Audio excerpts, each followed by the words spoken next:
am happy to have with me here today well-acclaimed group of guests, panelists that are celebrating some special occasions. Some of them are. Number one, we got one of the defending champions in Connor Casey of comicbook.com. Also, the birthday boy. Happy birthday, Connor. And thanks again for coming and celebrating with us here at Hot Tag. Well, thank you very much. And damn you for making me work on my birthday. But I know. What a son of a bitch.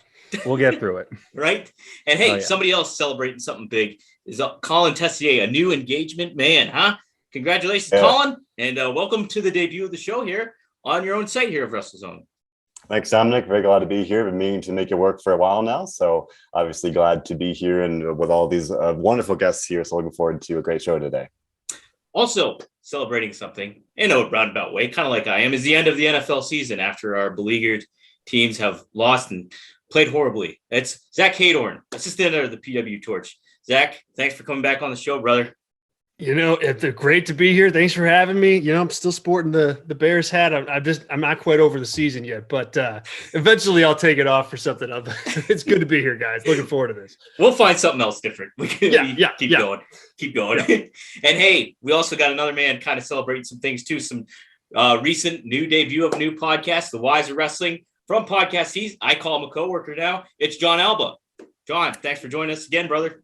Yeah, I'm celebrating the success of the 1998 New York Yankees. So that's what we're rolling with. John, happy birthday, Connor. I'm going to stomp you into the ground today. Okay. But John, what about the 2022 New York Yankees? What about that? Oh, that would assume there's a baseball season. That's a big assumption. Yeah. Let's hope so. Jeez. Yeah.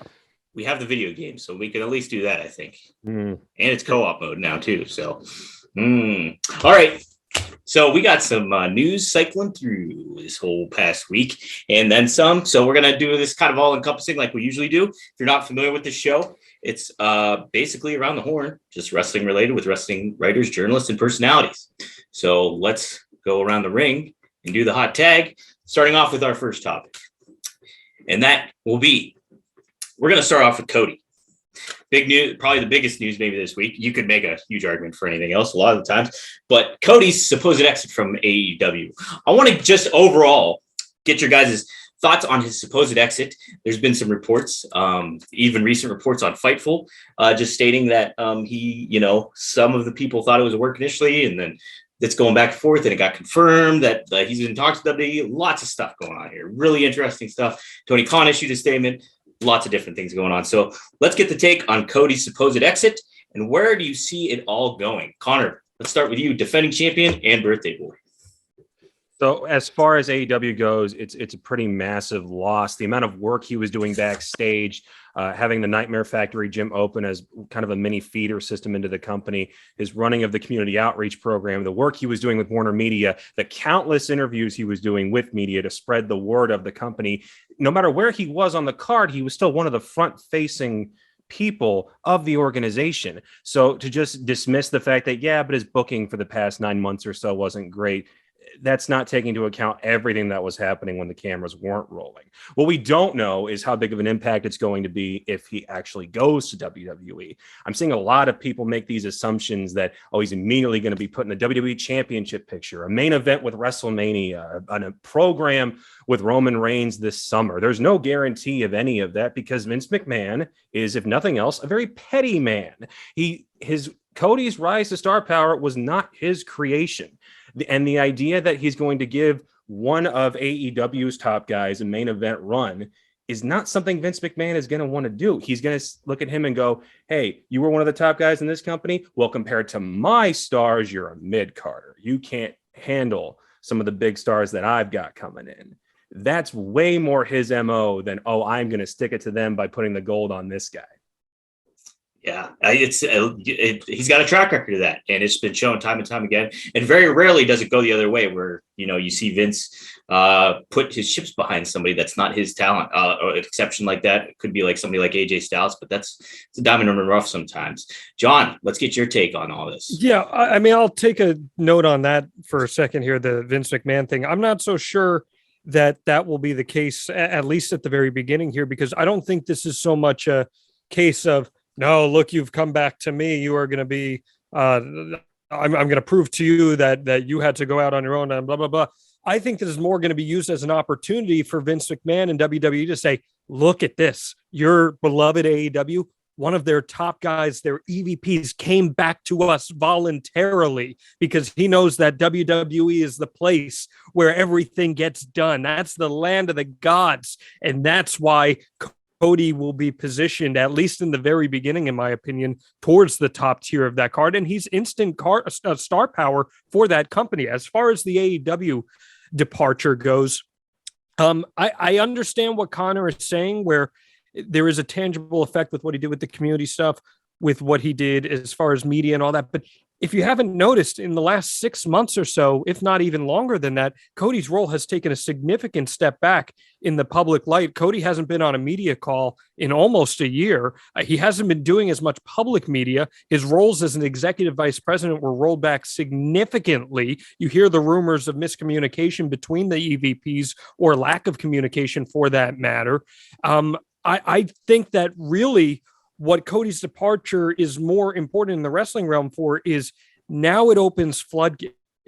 It opens floodgates as to, well, is there something wrong in AEW? It opens floodgates into, well, maybe AEW isn't the place where the grass is greener. And I'm not saying any of that's true, but I think that's what's more important with Cody's departure than anything that happens on screen, because if anything, him leaving opens up more spots for other people.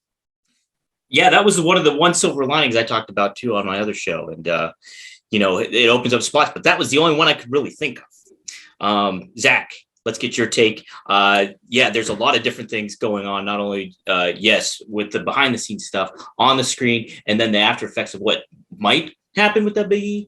Do you think, where do you fall on all this? Yeah, so I definitely fall more in John's camp as far as what I think the impact will be with him going into WWE. I think, the reporting that we've done indicates that, like, at least in the onset of him joining the company, if he does, he will be positioned in a prominent way. Is it going to be Roman level? Probably not, but it's a prominent way in that he's going to be at the top of the card. I think the bigger key there is where is he in 9 months?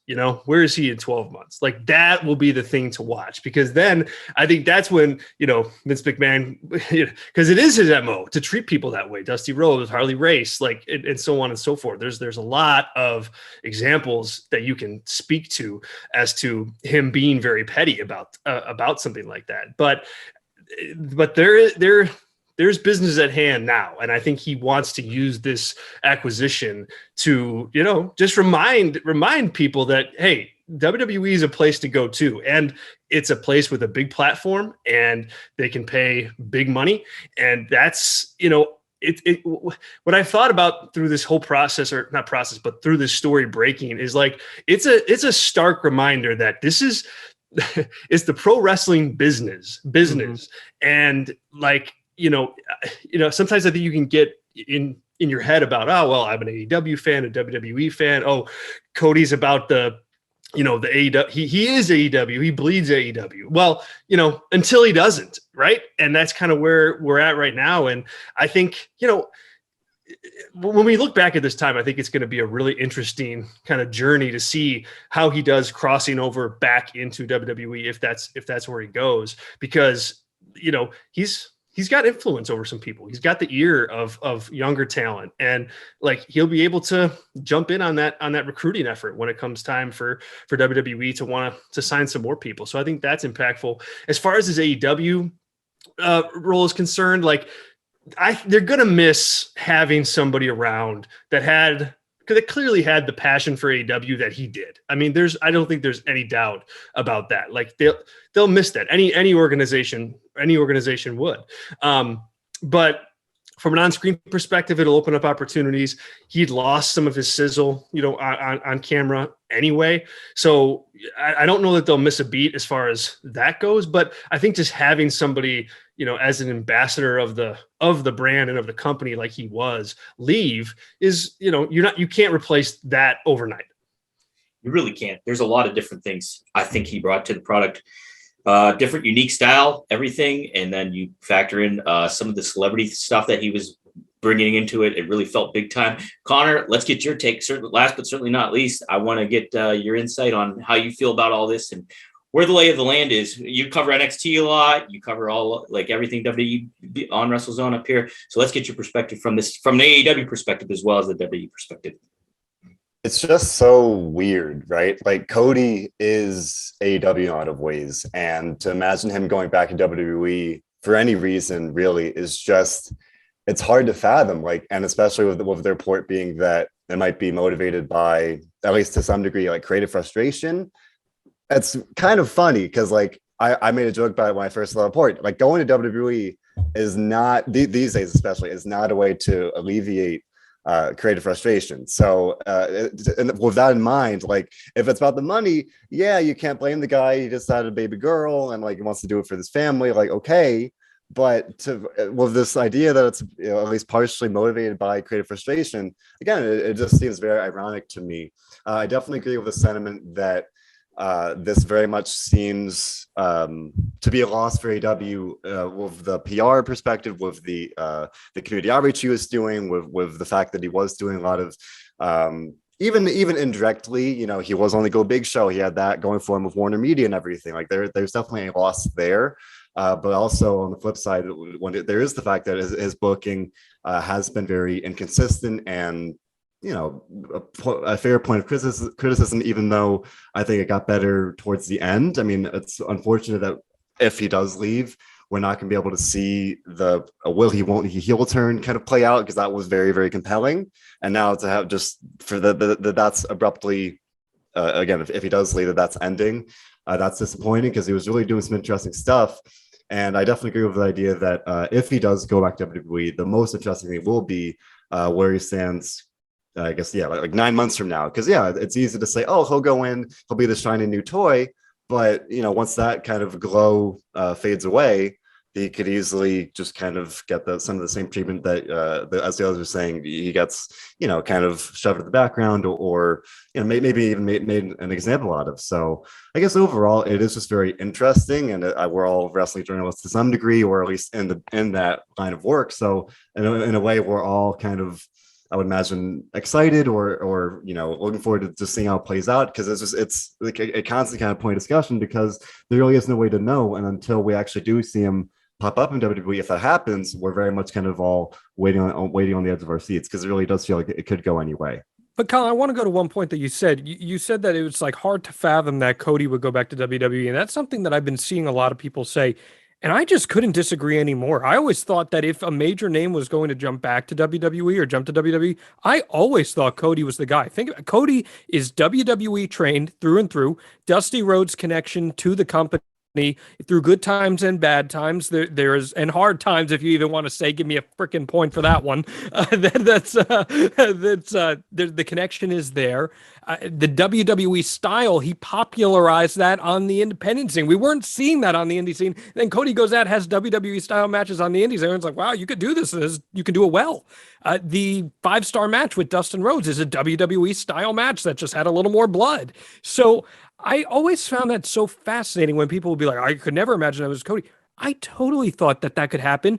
And now the opportunities, whether Cody elevates into that Roman Reigns, Brock Lesnar tier, which I don't think he does, but I could see him being maybe a step above Seth Rollins. And I even post this on social media. Who's to say that the relationship doesn't become a little chummy, and maybe Cody one day is given the keys to the NXT developmental system, just like his father had. And all of a sudden he can do the things that he wanted to do at the Nightmare Factory in the style of wrestling that he learned.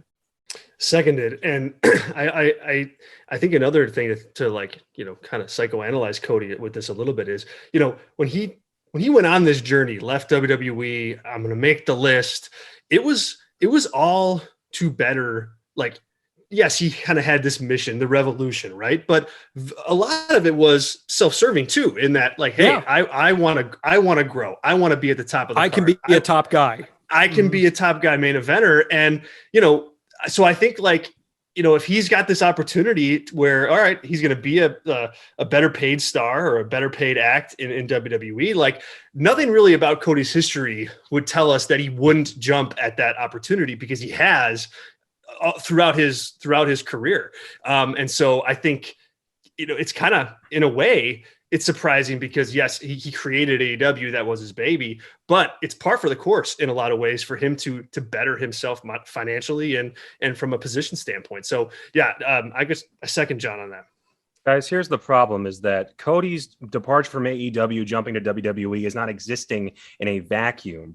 Days prior to this news breaking, reports were coming out about the locker room inside WWE, the morale being at an all-time low. And with statements coming out that unless you're one of like the top 4 guys, they simply don't care about you, nor do they care about whether or not your storylines make sense. Vince McMahon himself sees no issue with the current product. And as somebody that has to cover Monday Night Raw every week, I'm seeing the anti-version of the SmackDown 6 each week between RK Bro, Bobby Lashley, Seth Rollins, and Kevin Owens. I want to claw my eyes out if I see those 5 in any sort of combination again between now and 2025. You act like Cody Rhodes coming here is going to fix all of that, is that he's going to somehow be immune to all of those issues. And simply put, he is not. His last name is not Reigns, and he is simply not one of Vince McMahon's creations. And John, the idea that he is going to be the one that gets the reins to NXT when you that was not me saying that's going to happen. I said that that's just a hypothetical situation. What has happened over the last year, that place has become 100% constructed to be the spinning image of exactly what Vince McMahon wants it to be. Who's to say that that's something that happens anytime soon? Pritchard now. There is not going to happen with Cody suddenly getting the reins. Things no. But first off, that's not something I'm saying. Oh, it's happening next year. I'm saying maybe 7, 8, 9, 10 years down the line. Cody said himself he's retiring at 40. So what the hell makes you think from in-ring competition? From in-ring competition, but around for another 8 years. But here's the other thing that Cody has that those other guys that you just mentioned, how you said nobody can influence Vince McMahon. Cody has an unprecedented amount of leverage that no other talent that has come into WWE since the existence of WCW has had. He was an executive vice president in a competitor, and whether Vince McMahon wants to admit AEW is a competitor or not, like he let Eric Bischoff walk, like he let Dusty Rhodes walk. He's had plenty of people in positions of power in other companies, and you know what they all wound up doing? Leaving. But Cody has something that those guys didn't have. He has goodwill, and he has goodwill with the locker room. Goes away like something. There is no cachet in that with goodwill. But we have no proof of that in the modern setting. Hulk Hogan had goodwill and then left. What? Cash means nothing. Cachet means nothing. Wait a minute. Whoa. Means nothing. What? Hulk Hogan had goodwill? At one point he did. With who? With Vince in 83? Yeah, he had goodwill. I'm talking about from the boys, from other people, from other employees. What? Holy Jesus, move on. Yeah, name cachet. Well, I mean, there's a lot to take on from this, and I kind of still want to hang on to this topic a little bit because you look at certain things. To Connor's point, even the Rhodes name was part of NXT, but it was also a featured character that got demoted when he put his hand up in front of Stephanie's face. And there's also certain things that come into play when you think about, okay, a star returns or a star shows up. Look what happened with Sting coming to WWE. And then on top of that, also look at, hey, if anybody was primed and ready to take over NXT, was it not Triple H? And his star luster is gone. It's like a little bit. So to kind of think Cody's going to leap in here and be a proactive force into it, it raised little eyebrows for me. Let's go from here, though. The way I want to challenge this is I want to go around again and say, give your perspective. How, on a level of 1 to 10, how much could you consider this to possibly be a work? And number 2, do you see Cody indeed signing with WWE? So let's go with Zack starting this one. Whether it's a work, 1. And yes, I see him signing with WWE. Okay. Connor?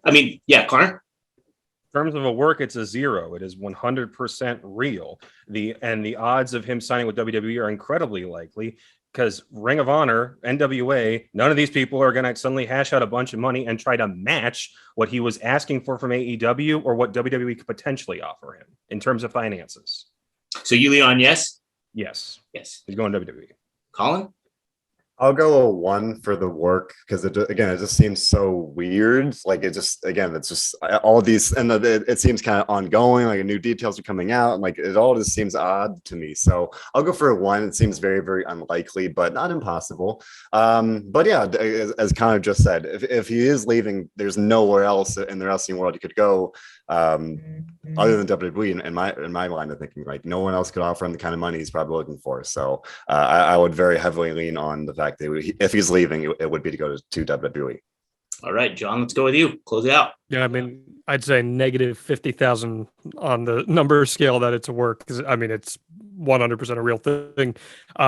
If he's going anywhere, it's WWE. But I do want to say, like, there is always the possibility that at the last second negotiations could fall through with WWE. Then there's a mending of the fence. We see it in pro sports all the time. It happens. Do I think that will happen? No, I think he is WWE bound. Right. Yep. I mean, you do see certain aspects in pro sports too, where an athlete is checked out, maybe of a team or of a sport in general, and then they just go away for a little bit too. And too, Dom, think about this: players that want to cash in, they might find a team that's not very good, but that they're willing to invest money because they want that star attraction. Which you could draw that equivalent to WWE right now, where we know WWE is a quality of product right now is nowhere close to what it can be, but they're willing to dish the money out. And Cody's like, all right, here's an opportunity to go get that big payday. It's going to be his last chance to get a big payday at that level during his career. So why not cash in?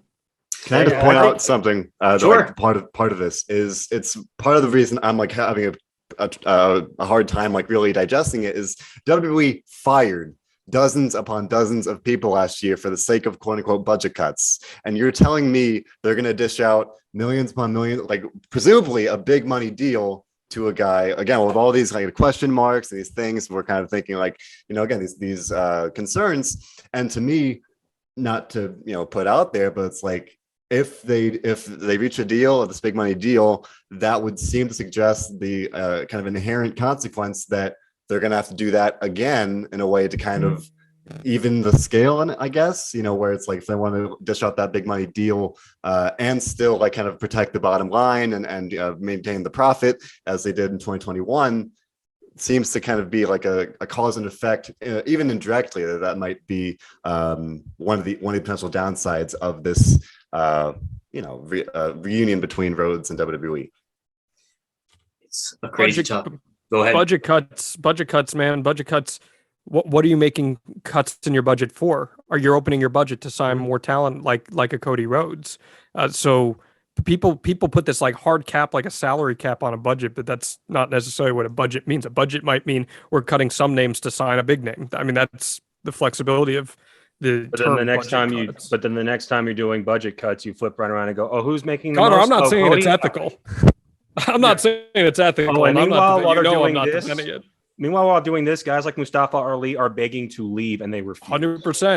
100%, and it's incredibly hypocritical. But and I think too, guys, like it's also all a matter of perspective too, because you have the Mustafa Ali's out there in WWE, but you also have Kevin Owens, Sami Zayn, who re-upped, re-signed, like so it's leverage. I mean it's everybody's has their own like perspective on.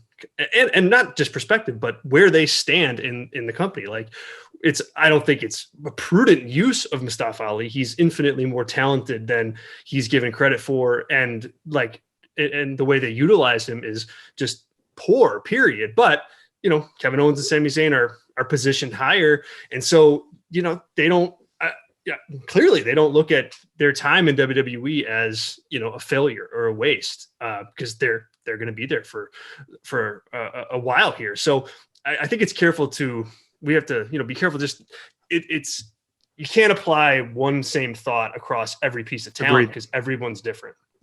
And also to connect that to something John said earlier, like this could open the gateway to this idea that AEW it's not a place where the grass is always greener. It's like we're seeing Kevin Owens resign, where he was a guy that everyone and their mother thought he would be going to AEW, and he didn't do it. He resigned. He got this, a big contract. And now, if Cody Rhodes comes back to WWE, that's something that, kind of it becomes part of that puzzle where it's like, okay, we're seeing these, big stars choose to either stay or come to WWE, whereas for quite a while now the narrative has been, oh, AEW is the place to go, like everyone wants to go there, whereas maybe now Owens, Zayn, and potentially Cody Rhodes could kind of, as I said earlier, maybe bouncing the scales in this sense of like, oh, maybe there is something to be said for going to WWE or staying in WWE, despite, as we've all been saying, kind of the product, and so maybe it's just some of the other downsides. It is kind of an interesting possibility to see that dynamic change a little bit. All boils down to cash and creative, and WWE has got a lot of cash. They're creative. A little suspect, to say the least. It's going to be a wait and see. Our editor Bill, I got to say, did mention Cody a while back said get ready for a wild ride, and so this is the start of what seems to be a wild ride. So I'm very interested to see how it plays out. But I guess this brings us to a good segue when it comes to AEW in general.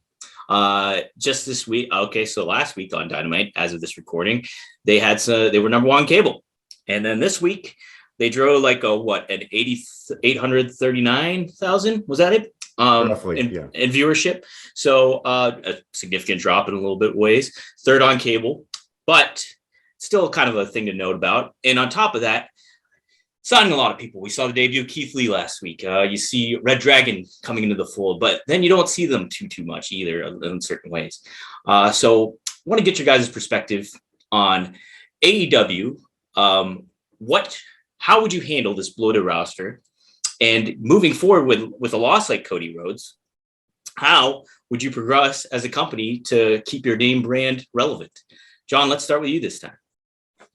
I don't think AEW has to worry about keeping the name brand relevant. I think the brand is incredibly relevant, and for the rest of time will be relevant whether it's in business or not. It's this company that did something historic and provided a legitimate alternative to WWE for the first time since WCW. So I don't think it has to worry about keeping its name relevant in any sense, even when you do have a drop. I'm surprised because I thought that episode of Dynamite this week was exceptional. And I thought that the way it was promoted too, as a really great, and Connor was there in person. It seemed like a great live show too. I think what AEW did last night on that show was a great example of what it should be doing, showcasing guys like Lee Moriarty in matches with the likes of Bryan Danielson, having Santana and Ortiz in a big match against a legend like Chris Jericho, rotating guys in like that. I think that's a very effective way to get your different members of your roster prominent TV time. I think truthfully, the most effective way that AEW is going to be able to showcase its big roster is whenever it launches or whenever it signs on with a streaming platform where you'll have more accessibility to not just the archive, but more on-demand access to shows like Dark, maybe some exclusive content to the streaming services that are more than just enhancement matches. I believe that's when AEW will really get to flex its muscle on showcasing the size of its roster. And I do think that's coming. I don't think it's that far away, quite frankly. And I think that will help you, especially when you have guys like Keith Lee coming in, where you can maybe cut deals with independent promotions to get footage from him and whatnot, and showcase talent even more like that. Yeah, indeed. Interesting points, especially the streaming part of it. Zach, let's get your take. Yeah, so I mean, as far as the drop in the ratings go, I mean, ratings are going to ebb and flow. I don't think you can really pull a lot from one week, especially last week. They had a ton of buzz as to what the surprise is going to be, and like the forbidden door is going to be broken down, and you had Tony Khan everywhere in media kind of hyping that up. So, that. Look, you can't have a show like that every single week. I mean, that would exhaust your audience, exhaust your creative. So the rating is what it is. And it's, third is still strong. NBA is going to be strong every week. So I don't read too much into that. I think AEW has done a pretty good job of kind of managing the talent that they have. Generally speaking, I think they can do better in certain ways. And the first way is, you have a lot of people that are like in like that top-ish tier, right? Like you've got Adam Page, of course, Adam Cole, you had Cody, CM Punk, MJF, and so I don't want to say it's muddy up there, but it's like, I think you really want to define as you go along here, who really are the top tip top guys. And I think that's important. I think it starts with the world title. And to me, like, there's nothing wrong with having an ensemble cast, an ensemble company. And that's what AEW is right now. But when you choose to go that route, and it's got its pros and cons, but a con of that is the world title takes a back seat to some other things that are happening, and or is positioned in the same way as, like, you know, an MJF Punk feud or something else that's happening. And so it's a kind of a occupational hazard when you try to book in an ensemble way. But I would really try to find an avenue to make that world title stand out and make that person holding it like the tip top cream of the crop, like the guy in your company. And I think if you do that, you kind of, you set up the rest of your company to be chasing that top spot, whether that's in storyline or just in general, as you're trying to manage talent. Like, everybody knows that tip top spot is where I want to go. And right now, that's a little undefined. So I wish they would do that, because I think the world title needs to be, you know, the most important thing on your show. Call me old school, but I don't think it'd be hard for them to pivot that direction either, because they have it on a strong candidate in Adam Page. Yeah, a star you want to build around too, and that they're really putting the Jets behind. Colin, you covering all those 3 brands of WWE. It's a lot of talent on there. AEW's only got the 2 shows. You don't count the YouTube ones. Where do you fall in all this? I definitely agree with Zack, especially the part about the world title. I think when Kenny Omega was the champion, the show really evolved around the title, and I agree that I feel like that's the way it should be. You know, your world title, at least again, my opinion, should be kind of the main draw, the main story. And then that was the case with Hangman chasing the title, winning the title, even with the Danielson stuff to a degree. I think it maintained that. But like the Lance Archer feud really felt like at times kind of the 5th most important thing on the show when you had and any number of things that kind of to focus on. Otherwise, MJF and Punk, all these things, like that was the main event of the one show in Chicago, whereas, you know, Hangman and Archer, like it just didn't feel as important, and it's in some ways it just felt lesser than. And that's one way. And even though there's a benefit to doing that ensemble approach where you've got different things you can justifiably put in the main event spot. You know, MJF Punk should have been the main event, and it was. But I'm saying, you know, that was one of the downsides of that, was pushing the world title to the background. I mean, it's interesting, you know, thinking about trying to balance all of this talent, and they keep adding more and more and more. Keith Lee, last night, there was a very, very clear tease of Buddy Matthews, and that's kind of the report going on now that he might be on its way. And he's a guy I've wanted to see sign with AEW for a long time. Pretty much as soon as he got released, I was like, oh, he's got to go there. And that hasn't happened. So the fact that he could be going there, potentially working with Malachi Black, that's very exciting. But there's, like, as exciting as it is, and as much as I want to see him go there, and some other names as well, like there's just, it's bittersweet, right? Because you keep adding more and more talent, and you've got that initial buzz and excitement, and it's so cool, it's a great debut, and you get that buzz going. But then it's this kind of self-perpetuating problem of like more free agents, and it makes it even more difficult to balance this talent. So then they almost have to lean on that ensemble approach. And then again, there are you know, negative sides to that, whether it's the world title, whether it's, you know, the fact they still are only doing most weeks only one women's match on Dynamite and or Rampage. Like, that remains a very, you know, an ongoing problem that they haven't addressed yet. And not to excuse it, but when you've got so much talent, granted the women's division itself has so much talent as well, a lot of these problems or issues are just kind of ongoing with kind of no end in sight, especially you know, some of the free agents that are newly able to sign. Keith Lee, you know, he was signed pretty much right when his non-compete clause expired. It just feels like these problems are going to keep going. So as exciting as it is to imagine Buddy Matthews, a guy like Killer Cross comes to mind, whoever it might be, all these free agents that are out there, there are downsides to that. And I think that unfortunately, I don't know if I see it getting better, because I think Tony Khan, if I were in his shoes myself, I'd be like, oh, let me pluck this free agent. Let me like get, because you mentioned keeping the brand relevant. I agree with John, who said, you know, the brand will be relevant no matter what, but maintaining that buzz, getting those free agents is the way to do that. But there's definitely a cost to doing that as well. 100%. Connor, I have a hunch maybe you got a little pushback with some of this stuff. Where do you fall on all this? Couple things. As far as the ratings go, there's no need to panic. You lost a back-to-back NBA games on ESPN. There is no shame in that. No. As far as the structure of the roster, I think one of the great damages that WWE has caused over the past 2 decades is that it damaged an entire generation into thinking that if you're not featured on every show every week, you just must not be a star. Yeah, NXT actually had this nailed down back when they were in their network days, and that not necessarily every wrestler of every major storyline had to be featured every week. Sometimes they just weren't on, and that was okay. And it's okay now. As far as how do you keep this roster from getting too overbloated, Tony Khan approaches this thing like he does a sports team, albeit his Jaguars have been suffering, but a lot of other teams take a similar approach and they do okay. So as he's going to look at the guys that are perennially stuck on dark, the ones that just simply aren't contributing, aren't driving merchandise, and he's not going to release them. He's just not going to sign them to new contracts. And that's okay. As far as, you know, if the AEW World Championship isn't a big enough deal, the way that SmackDown is structured right now, it's that exactly 2 people matter and nobody else does. Whereas with AEW, you have 20 people and they all matter, even though one of them holds the world title. One of the biggest pops last night was Sammy Guevara and Darby Allin and just the dueling chant of "Let's go Sammy, let's go Darby." I was in there. That was just as loud as Punk walking out there, just as loud as MJF walking away, just as loud as some of the craziest stuff Thunder Rosa pulled out. It's not a bad thing to have a plethora of talent that you all want to see, even if they're not all necessarily in that main event. And guys, if we're all freaking out about Hangman Page's run right now, he's had 2 freaking classics with Bryan Danielson, a match with Lance Archer that, yeah, if it's the filler arc of his title run, fine. It was a hell of a match.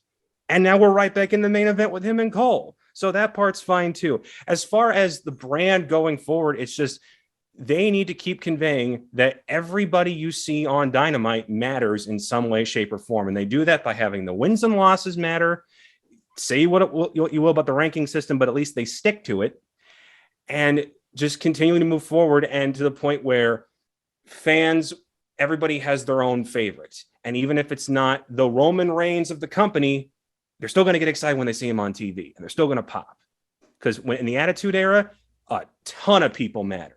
Not just Austin. Well, and I just wanted to say that too. Like, if you look at the fibers of Dynamite and how the show is physically produced as a television show, it's a lot of rapid fire. Like, let's get this in, let's get this in. And a lot of that is done in an effort to showcase guys, similar to how Vince Russo and Ed Ferrara tried to get a lot of guys showcased in the Attitude Era. But the point that I want to make, and I don't even really care about Hangman on this side of the argument, who main evented Dynamite last night? It was Sammy Guevara and Darby Allin. And both of those guys are homemade AEW guys that everyone was like, well, you know, we got to see this company making stars in this bloated roster. Well, those are 2 guys who are going to help carry that company for the next decade. And oh yeah, by the way, Cody helped make them in the process too.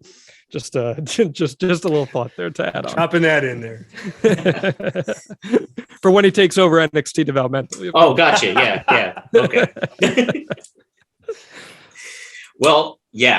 I really feel, all you guys made really great points in regards to some of this stuff, and I fall in a line of somewhere in between with all that, because I look at the things where you have, you're showcasing that talent, you're showcasing guys, and everybody seems important. I think that's super duper valuable with things. And like, to Connor's point about like Darby Allin getting the same pop Punk's basically getting, and same with Sammy, it really speaks to that level of all across the board. Some issues I do kind of have is the length of matches. They're a lot of the same like lengths, that every match goes a certain amount of time. It seems you'll get a squash match here and there, but for the most part, there's part of the line, you know how long a match is basically going to go. And therefore that kind of leads to certain aspects to Zack. What I think what Zack really hammered home was like stars and certain people, where you want to whittle it down to the select few of stars that really mean a lot. And I think that's something that it's a big challenge for them with this ensemble cast. I keep using with Marcus, my brother, on 2 Dynamite Dudes, I say, hey, almost use like this volleyball kind of mentality where you rotate people in and out. It's to Connor's point, where a contract expires, you let them go, and that's it, kind of thing. But that doesn't mean you can't bring them back, and that doesn't mean anything like that. So, but you keep your core talent there, and you want them to make a focus, whether they're wrestling or not that week. Still make them relevant in the mind. NXT did a very good job of that back in the day. I thought that was a great point. But yeah, as far as anything else, anybody else want to add anything on to this topic before we move on? No? All right. Cool. Well, another interesting aspect. Rumors swirling around WWE, courtesy of Fightful Select, happens to be Stone Cold Steve Austin, rumored to be coming back to WWE, in talks of a deal coming at WrestleMania or something. I just want to get your guys' thoughts basically on Austin coming back. I think the big thing I think about is Austin was a talent that has said, hey, I want to come back if there's like a story that means a lot and the opponent is right. And for years on end, these past few years, he's basically said he's not coming back. But now we have these reports. John, we had an interesting little talk too off the air a couple of days ago. Let's start with you on this topic and see where you stand. Where do I stand on it? I mean, I think that this is amazing that we're talking about Cody and AEW when like this is insane. Like this is insane. This is Stone Cold Steve Austin, the most over guy in the history of professional wrestling in a bubble in a certain period of time. The most over guy. It's wild. And it's one of those like when pigs fly kind of things, right? But I think if the rumors are true that Kevin Owens is the guy, and if you're watching WWE TV, you might be keen to think that. I think Kevin Owens is the perfect person to go in there and have a match with Stone Cold Steve Austin. He's the kind of guy that can protect Stone Cold Steve Austin. You can go toe to toe with him on the microphone, which not a lot of guys can say that they do. They're both blue collar, right? That's a huge impetus of Stone Cold Steve Austin getting over in the first place, is that he was a blue collar character. And that's exactly what Kevin Owens is as well. The stunner for stunner sells itself in a story. And most importantly, Kevin Owens, and we keep talking about this. I did a whole thing on this when the Royal Rumble happened, and you couldn't buy that anybody was a real star outside of Brock Lesnar and Roman Reigns. Kevin Owens working with a guy like Stone Cold Steve Austin in his return match at WrestleMania elevates Kevin Owens into that next tier, especially if he wins. So that's the proper usage of your legends. This is not Stone Cold Steve Austin versus Goldberg. This is not Stone Cold Steve Austin versus Brock Lesnar. A guy like Kevin Owens benefits greatly from a guy like Stone Cold Steve Austin. Yeah, I mean, absolutely. I think the issue with Kevin is like how he's been positioned moving up to this. And you only have a month and a half left to kind of do this if you're really pulling the trigger at WrestleMania here. Zack, let's go with you now. I mean, this is a major deal, I mean, if it happens, it's major news and a major development, and big for WWE and for this WrestleMania for sure. Obviously I want to see it. Like, I mean, it'd be something else. My thing here is I don't want WWE to hedge and have it be, okay, he's coming back for a match, but then they get there and it's just like this, walk and brawl, a couple stunners, beer bash, and that's it. And so I really think that setting expectations on whatever they're going to do is supremely important in this instant, because if you say match, it means something else than just Austin beating up Kevin Owens around Texas and giving a couple stunners. And so either way, I think you can work that out just fine. Like either direction that you go, I think you can tell a good story and you can make it work. But how WWE frames that return is going to be very important into what the expectations for his appearance, what those are when we get to actual WrestleMania. But I mean, either way, I think it's going to be really, really effective. We'll see what they do. Connor, what about you? I'm going to cite an interview he did with Chris Jericho on the Talk is Jericho podcast in April of 2021. This is a short quote. And to me, going back for one more match, man, why? What am I proving? What are they going to remember? It ain't about the money.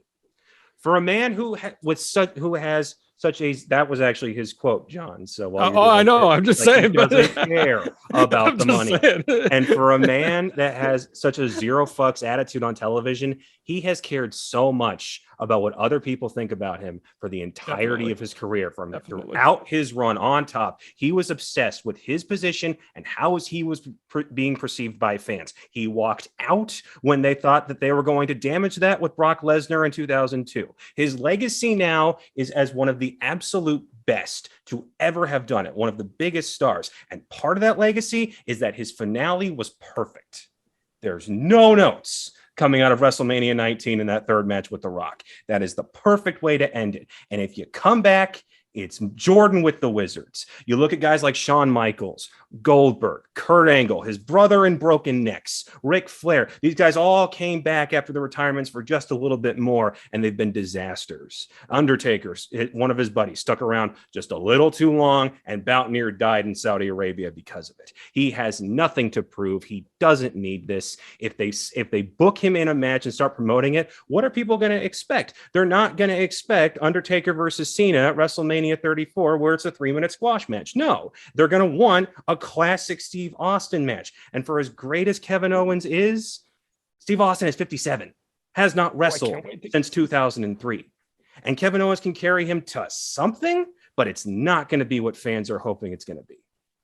So send him out there, have him do a stunner. That's it. Have Kevin Owens walk out with the mic, motherfuck everybody in the at AT&T Stadium, have the glass break. Austin walks down. Oh, you son of a bitch. Stunner, beer bath, flip off the crowd, send him home happy. You need nothing more. I think they're creating a lot of buzz for Dallas, obviously, with these rumors.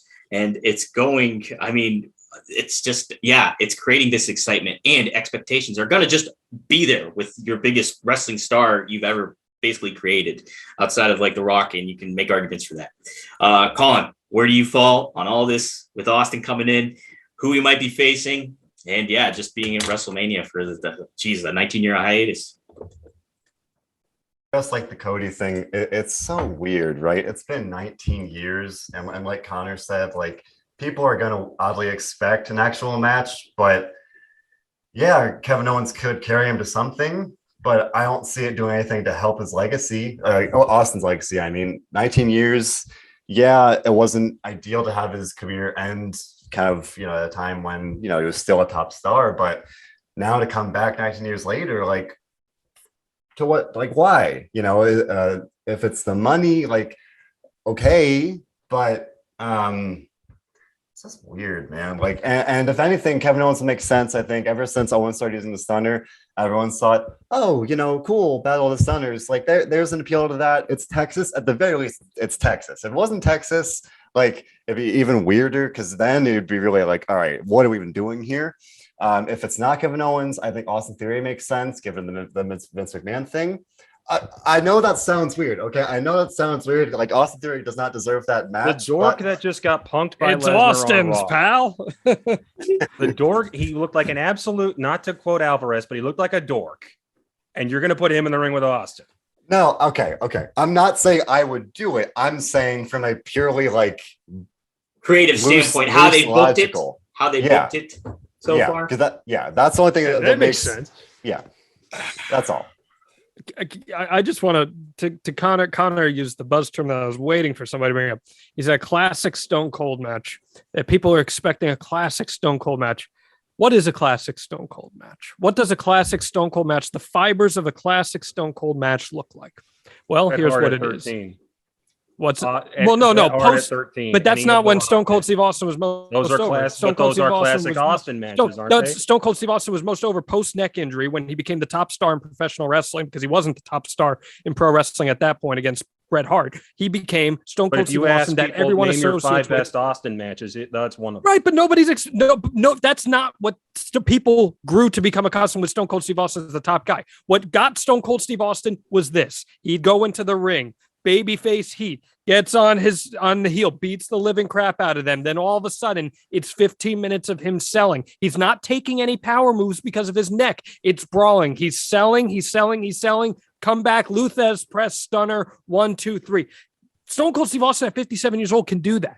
And also, he's in the best shape of his life right now.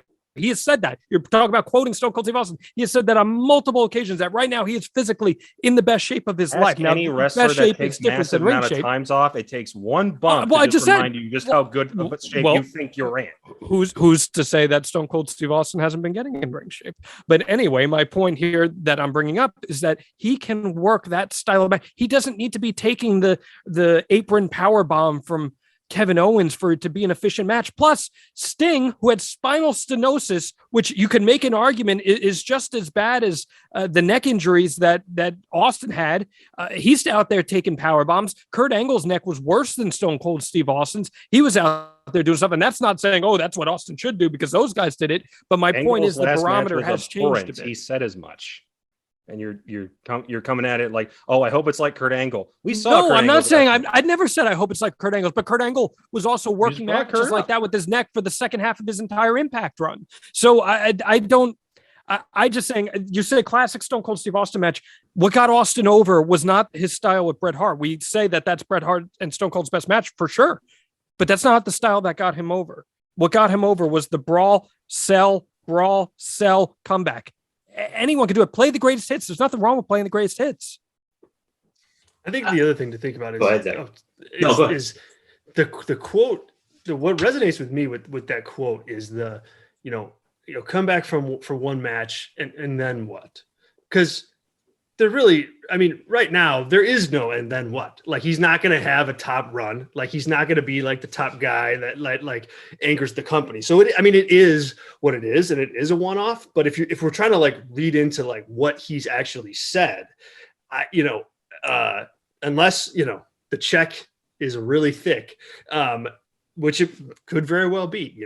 Austin's a businessman. I just don't know that he'd be fulfilled with a match, and so that's why when I look at this and read the tea leaves, I see WWE trying to have their cake and eat it too here, and like, hey, Austin's going to be back for a match, and then come WrestleMania, if it's not going to be, and I think that would hurt the legacy more than a bad match would. Yeah. Who's to say it's a one-off?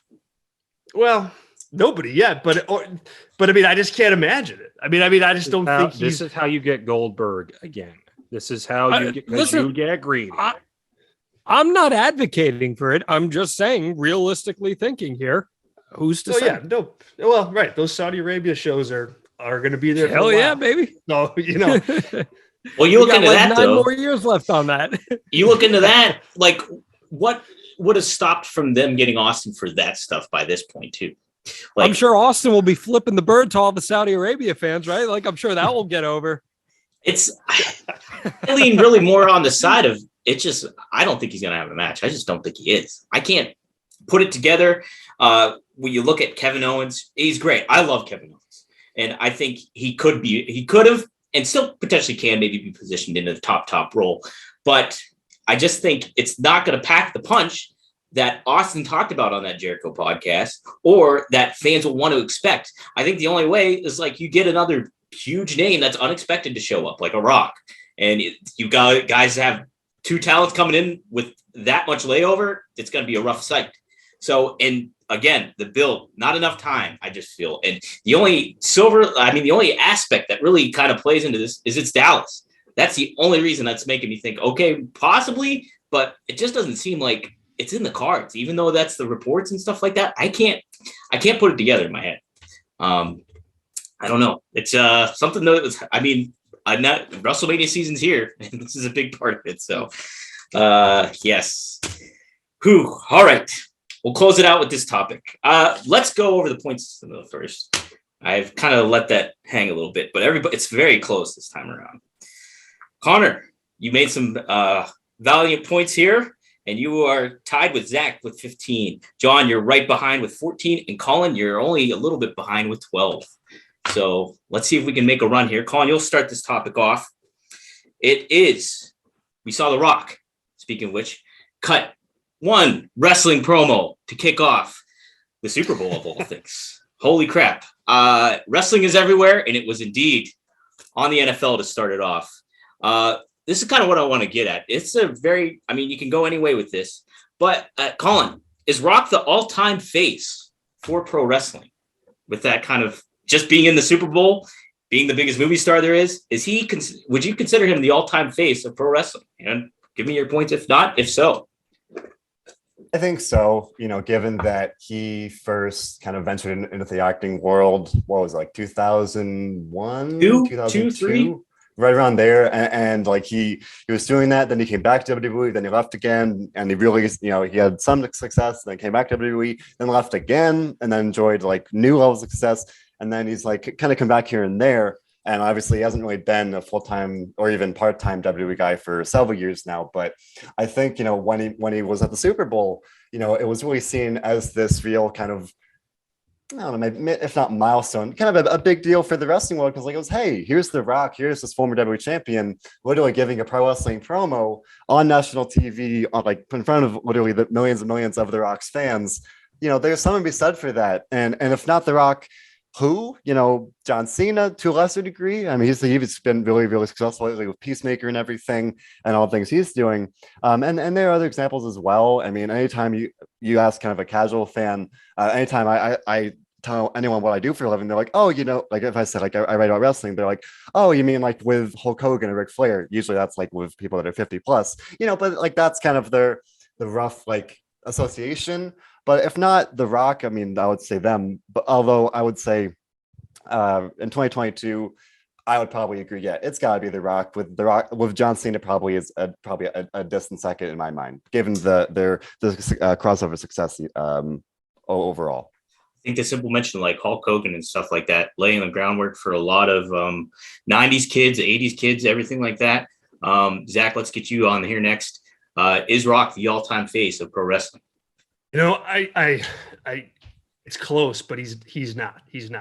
Hulk Hogan is, and I don't want to be saying that. I don't want to be the guy to say that because he's got a lot of issues. But if you leave those out and you're just talking about the face, who the face of wrestling is, like Hulk Hogan and his run and what he means to the business set everything that is happening now up. I mean, without that, the Rocks is nothing. These platforms are nothing.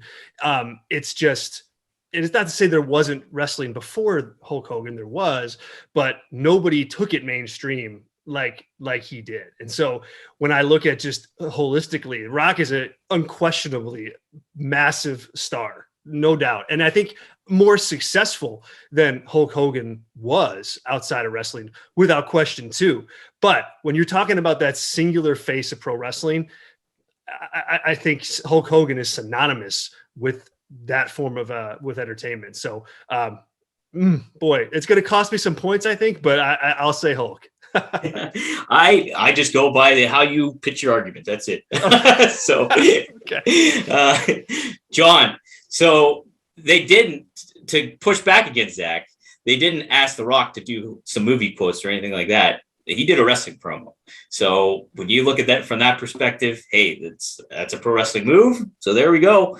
Where do you stand?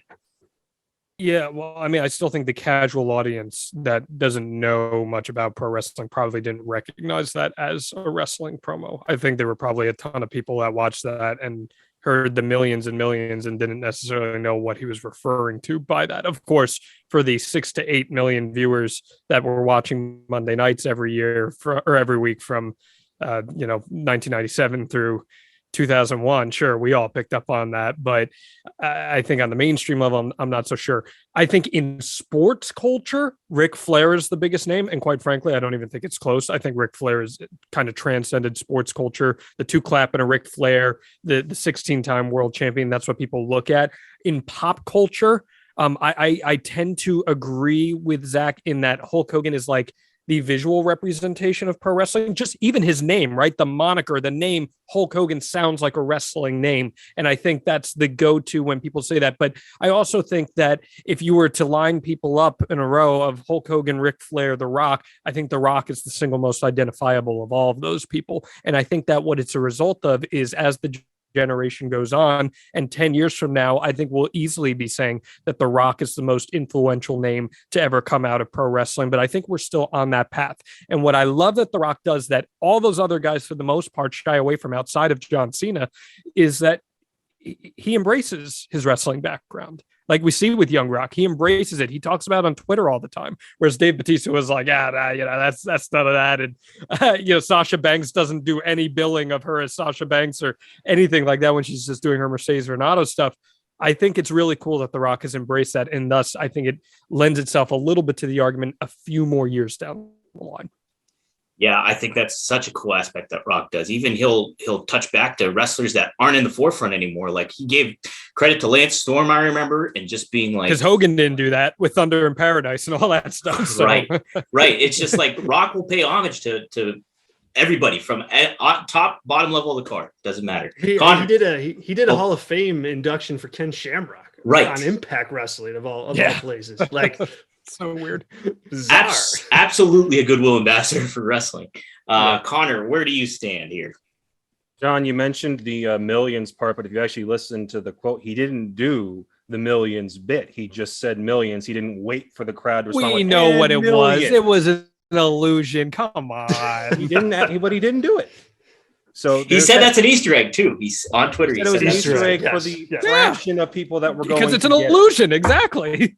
But he didn't outright do it. He just said, and the millions of people watching around the world. He didn't go, millions. But that exactly proves my point, though. That exactly proves my point. That for us niche wrestling fans, we're like, yeah, it's my time. All right. Oh, damn. I'm teeing you up. I agree with, I get it.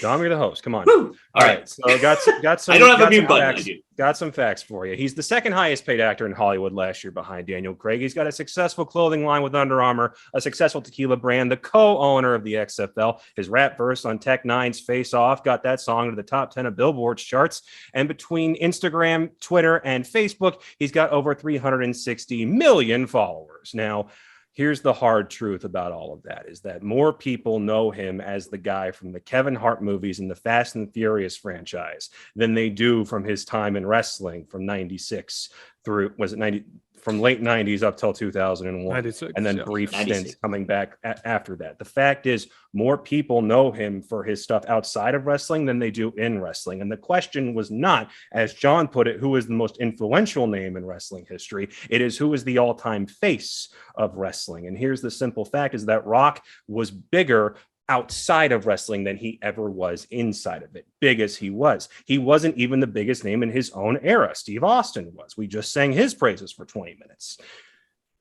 And then you talk about the big names from each generation, the San Martinos of the world, the Ric Flairs, the Hulk Hogans, the Steve Austins, the John Cenas. If you want to make a pick, I'm with Zack on this. As much as I hate to say it, it's probably Hogan. It's over Austin simply because it was the first generation to really explode into pop culture, and he simply had more longevity than Austin did. If his neck had survived, Austin would probably have a better argument. He doesn't.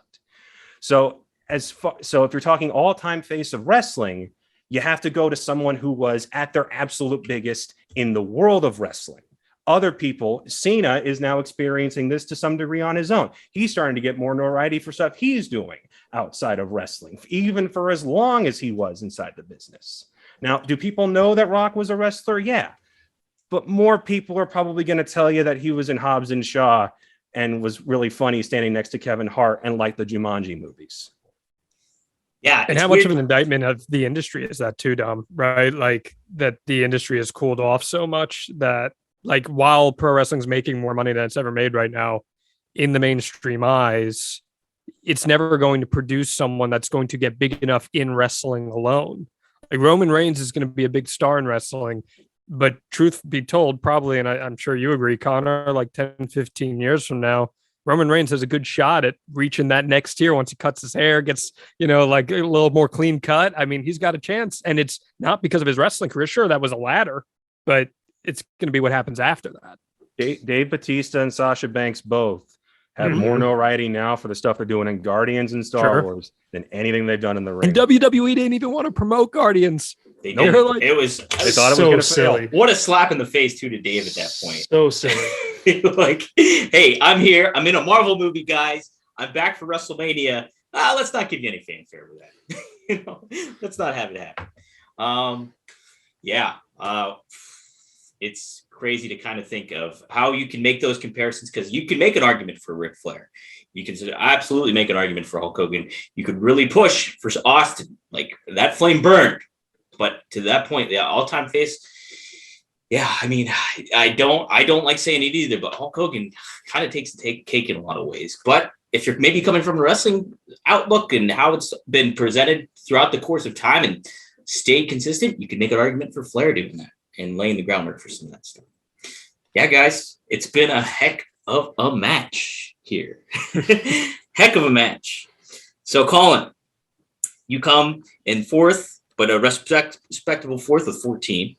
We have Zack coming in third with 17.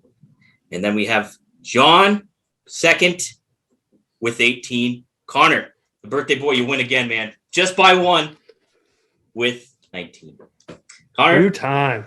Take your time. What's your comments here? Two-time champ, baby.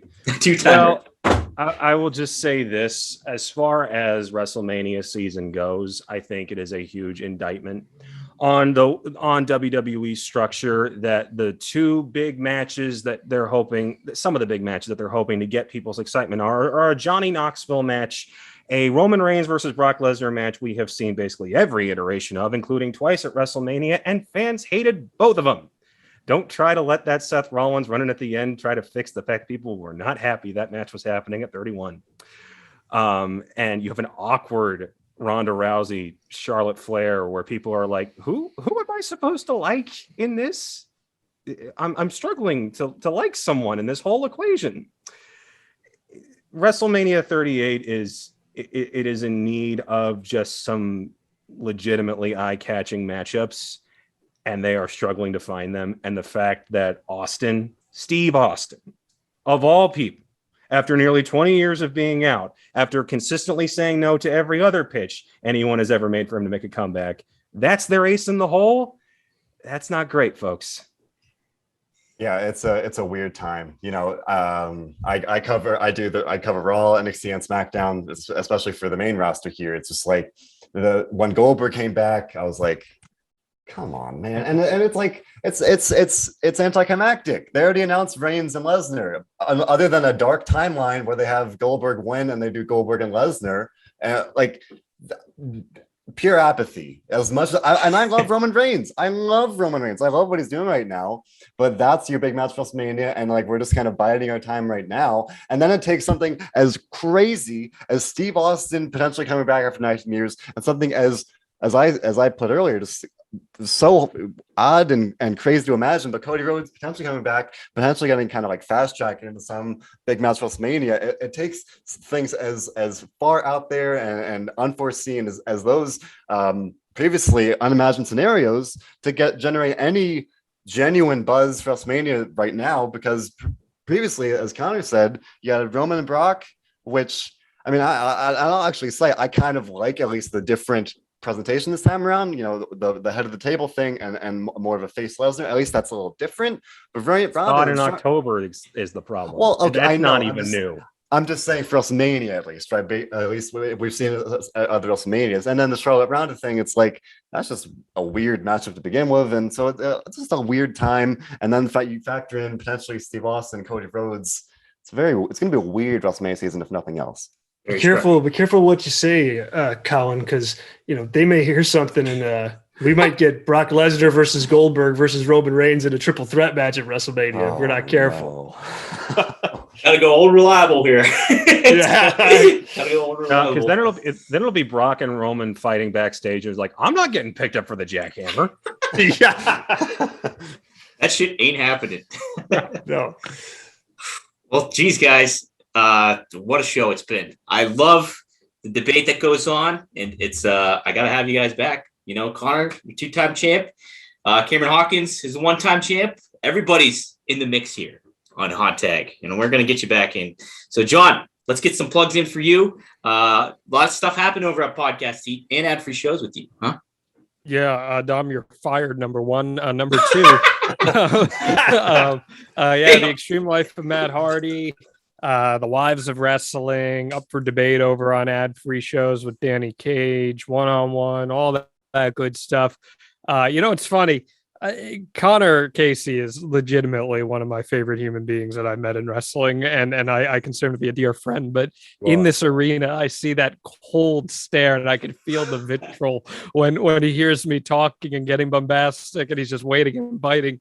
And it's okay. It's all good after that. And Zach's just lucky that we didn't get into a debate about Bruce because my God, Born in the USA is Bruce's third best album. Tunnel of Love Behind Nebraska. I'm looking at his list right now. Just absolutely brutal stuff. We got a specialty Bruce hot tag. Oh, we got to have it. Let's go. We'll get bloody. But you can find me at John Alba, JONALBA. Lose the H. H's are indeed for losers. Oh, wow. Hey, Connor, what's going on there at WrestleZone? You got to get me in the mix here. What's happening? I mean, I cover Raw, SmackDown, NXT, news-wise, podcast-wise, and overall just constantly on the news desk here for WrestleZone. But, I'm very glad to be here for the hot tag. And otherwise, just leave a like and subscribe. We appreciate all your support as always. And, as I said, it's going to be a very odd and unusual WrestleMania season no matter what happens. So as Cody Rhodes put it, it's going to be a bizarre ride. Absolutely. Dom, you've called Colin Connor like 3 times. Yeah, Did I? I've rolled I'm sorry.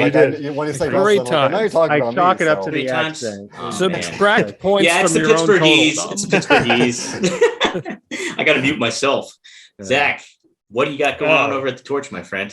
Lots of good stuff. You guys can go VIP at the Torch, PWTorch.com/go VIP for podcasts and an ad-free version of the website and just some really, really, really tremendous content. Follow me on Twitter at Heydorn and also read my stuff at PWTorch.com. I've got pretty much daily columns up there and also a whole bunch of news and pleasure doing this with you guys. Dom, you clearly didn't get the $100 bill I sent you earlier for a couple extra points, but maybe I got to make that. That envelope felt bigger. Just a little light. I will say that. I send mine via PayPal. A blast. Thanks for having me, man. Again, this is fun. Guys, it's always a pleasure. Yes, this is Dominic DeAngelo. Go to WrestleZone.com for all your wrestling news needs. Oh, Connor, did I not plug you? What the heck? Jeez, I called 2 people here, Connor. Brutal. And then I just overlooked the champ. And then you just ignore me. You won the whole thing. Give us your stuff. I know. Well, first of all, John, I'm right there with you. It is all love. This is just some good fun. You can follow me at Connor KCCB. Got that blue check mark. Help me get to 2,000 followers because I'm still chasing that dragon. You can find all of my work over at comicbook.com, on Twitter at WrestlingOnCB. We've got a bunch of interviews with AEW stars that we did yesterday. I've got Ricky Starks and Powerhouse Hobbs, Adam Cole, and a really fun one with Paul White and Mark Henry, where I wish more than anything they could have let that one just run for an hour. Because as soon as the producer looked at me, I'm like, don't you dare. It was way too much fun. So keep an eye out for that one. That'll be on our website and on the YouTube here pretty soon. All right. Hey, thank all you Connors for joining me today. I really appreciate it. Yes, this is Dominic DeAngelo. Follow me on Twitter at Dominic DeAngelo. Follow WrestleZone on Twitter at WrestleZone.com. Go to Podcast Heat for some new podcasts kicking around there. We got plenty happening on that, as John knows. And AdFreeShows, as well as MLW.com if you want to read some of my recaps. Thanks, guys. We'll see you next time on the Hot Tag.